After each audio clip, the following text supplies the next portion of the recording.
तर आजच्या या व्हिडिओमध्ये आपण क्वेश्चन आन्सर बघणार आहोत. 6th स्टँडर्ड इंग्लिश बालभारतीमधलं चॅप्टर आहे unit 1.4 love for once motherland. तर याची आपण इंग्लिश वर्कशॉप क्वेश्चन आन्सर या व्हिडिओमध्ये डिस्कस करणार आहोत. Question number 3, complete the following. त्यातलं बघा, फर्स्ट आहे question, in the early morning tourist use to go to see the natural wonders of the land. सकाळी सकाळी जे टुरिस्ट होते ते कुठे जायचे असं प्रश्न विचारलेला आहे. तर ते natural wonders of the land हे बघायला जायचे.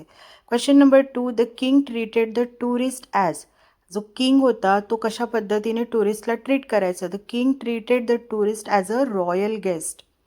Question number 3, at the time of living the king gave the tourist.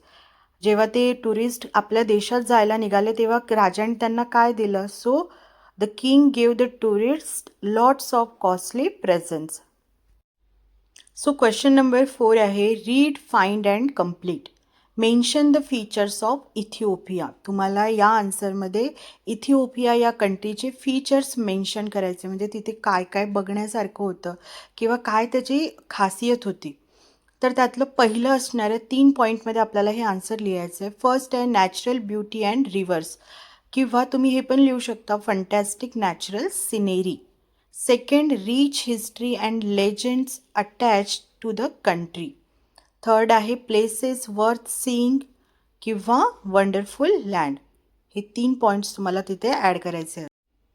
Question number 5, answer the following. First आहे त्यातलं, wear were the tourist staying. Tourist कुठे राहत होते. इथिओपिया देशामध्ये गेल्यानंतर जे प्रवासी होते ते कुठे थांबत होते. द टुरिस्ट वर स्टेईंग इन ॲन इन, म्हणजे धर्मस्थळी जे असेल किंवा त्याला आपण म्हणतो की धर्मशाला, तिथे ते थांबायचे, त्याला इन असं म्हटलेलं आहे. सेकंड क्वेश्चन आहे, what did the tourist like in Ethiopia. टुरिस्टला तिथे काय आवडलं.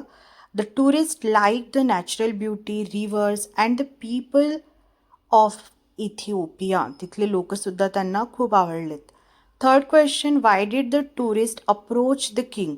टुरिस्टनी, जे टुरिस्ट होते ते किंगजवळ, राजाजवळ का गेलेत. सो आन्सर होतं, the tourist approach the king to request a guide who could tell them about the history and legends attach to the country. ते याच्यासाठी गेले की त्यांना गाईड पाहिजे होता, एक मार्गदर्शक पाहिजे होता जो त्या देशाची माहिती देऊ शकेल आणि त्या देशाशी संबंधित जुन्या ज्या गोष्टी आहेत, लेजंड्स, ज्या जुन्या गोष्टी आहेत त्या त्यांना समजावून सांगू शकेल. Why did the soldiers ask the tourist to take off their shoes. सोल्जर्सनी प्रवाशांना शूज काढायला का सांगितलं.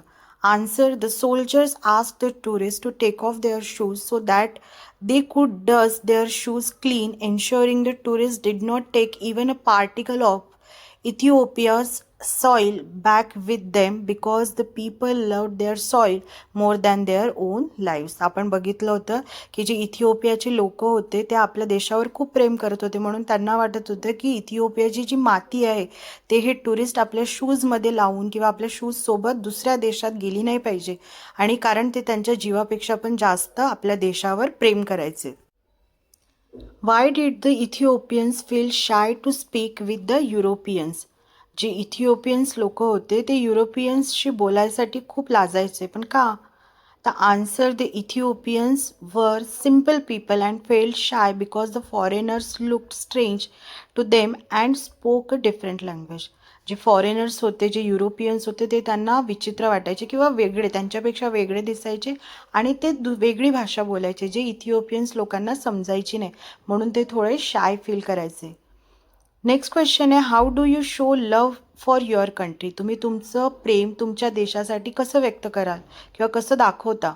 We can show love for our country by keeping our surroundings clean, respecting our national symbols, helping others, study well and being honest, responsible citizen. म्हणजे आम्ही आमचं देश एकतर स्वच्छ ठेवून आम्ही आमचं प्रेम दाखवतो आणि आम्ही नॅशनल सिम्बॉल्सला आम्ही रिस्पेक्ट करतो, आम्ही इतरांना मदत करतो, आम्ही छान अभ्यास करतो, आम्ही ऑनेस्ट आहोत आणि आम्ही रिस्पॉन्सिबल सिटिझन आहोत. सिटिझन म्हणजे काय, तर नागरिक मुलांना. Question number 6, read the following words allowed. When a word ends in S it is very often pronounce with Z, but words ending in TS, PS, KS, FS, CE, US OUS और SS keep the S sound. So तुम्हाला सांगितलेलं आहे की कुठल्या वर्डचं sound झ pronouns होतं आणि कुठल्या याचं स. असे काही वर्ड्स दिलेले आहे बघा. हिट्स, किक्स, फेमस, ॲक्स, पप्स, टॅप्स, प्राईस. जेव्हा मी याला प्रोनाऊन्स करते तर तुम्हाला लास्टमध्ये सचं साऊंड येतो आहे, राईट. आणि इथे झेडवाले बघूया आपण. Is, always, tyres, was, please, because, papers. जरी इथे शेवटी एस जरी येत असेल, जसं आता आपण घेतलं बिकॉज, टायर्स, वॉज, ऑलवेज, पण त्याचा जो साऊंड आहे तो बस झचा साऊंड येतोय, ठीक आहे. सो असेच तुम्हाला खाली काही वर्ड्स दिले जे सेग्रिगेट करायचे बघा.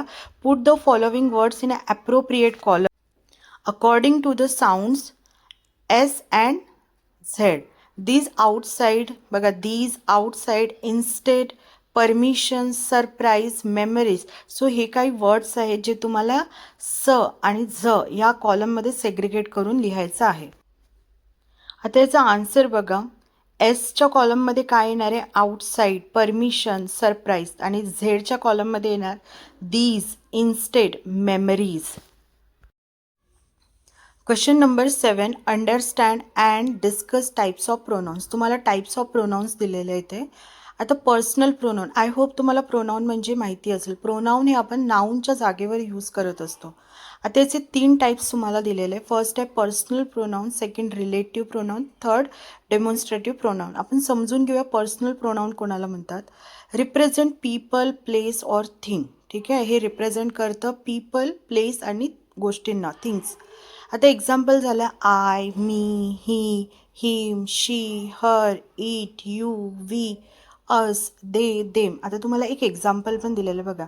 I came to see you today. मग आय आणि यू हे काय आहे? Personal pronoun. सेकंड आहे relative pronoun. Connects a noun to adjective clause. Who, whom, which, that, whose. आता बघा इथे एक्झाम्पल काय दिलेलं आहे. He bought the pen which was very expensive. आणि विच इथे काय आहे? रिलेटिव्ह प्रोनाऊन आहे. रिलेशन दाखवतं. आता विच जो आहे तो हीसाठी आलेला नाही आहे, तो पेनसाठी आलेला आहे. आता बघा, ही बॉट द पेन, त्याने पेन विकत घेतली. पण कशी पेन घेतली विकत? खूप expensive. Which was very expensive. ती खूप एक्सपेन्सिव्ह होती. तर पेनसाठी काय आलेलं आहे? विच हा वर्ड इथे आलेला आहे. तर तो झाला रिलेटिव्ह प्रोनाऊन. इथे रिलेशन काय होतं आहे? दाखवलं जातं आहे. थर्ड आपण बघूया डेमॉन्स्ट्रेटिव्ह प्रोनाऊन. डेमॉन्स्ट्रेटिव्ह प्रोनाऊन म्हणजे काय? दर्शक प्रोनाऊन ज्याला आपण म्हणतो, की आपण एखाद्या गोष्टीला डेमॉन्स्ट्रेट करतो. आपण एखाद्या गोष्टीकडे बोट दाखवतो. जसं बघा, points to something, these, that, these, those. म्हणजे आपण म्हणतो ना, this is my bike, this is my pen. So हे झालेत डेमॉन्स्ट्रेटिव्ह प्रोनाऊन. त्याच्यामध्ये दीज येतो, दॅट येतो, दोज येतो, दीज येते. तर हे झाले डेमॉन्स्ट्रेटिव्ह प्रोनाऊन. सो त्याच्याशीच रिलेटेड तुम्हाला एक क्वेश्चन दिलेलं आहे. Question number 7. Underline the pronoun in the following sentences and write the type of pronoun. तुम्हाला अंडरलाईन करायचं आहे आणि तुम्हाला ते कुठल्या टाईपचं प्रोनाऊन आहे ते सांगायचं आहे. First question, you should study now. तर यू काय आहे? प्रोनाऊन आहे, पर्सनल प्रोनाऊन आहे, आपण आत्ताच बघितलेलं होतं. Question number 2, this is my car. This demonstrative pronoun. Third आहे थर्ड क्वेश्चन आहे, he is reading a book. So he काय आहे? पर्सनल प्रोनाऊन आहे. मी तुम्हाला इथे फक्त आन्सरसुद्धा सांगू शकले असते, पण मला असं वाटलं की जर तुम्हाला समजणारच नाही की कुठलं पर्सनल प्रोनाऊन आहे, कुठलं डेमॉन्स्ट्रेटिव्ह प्रोनाऊन आहे, तर तुम्ही ते सॉल्व कसं करणार. म्हणून मी तुम्हाला इथे आधी एक्सप्लेन केलं, त्यानंतर तुम्हाला हे जे क्वेश्चन्स आहेत ते सॉल्व करायला इझी जातील. नंतर बघा, you know the boy whom I met yesterday. तर आन्सर काय असणार? Whom, relative pronoun. Watch the video which she made. Which, relative pronoun. Those are stars. Those, demonstrative pronoun.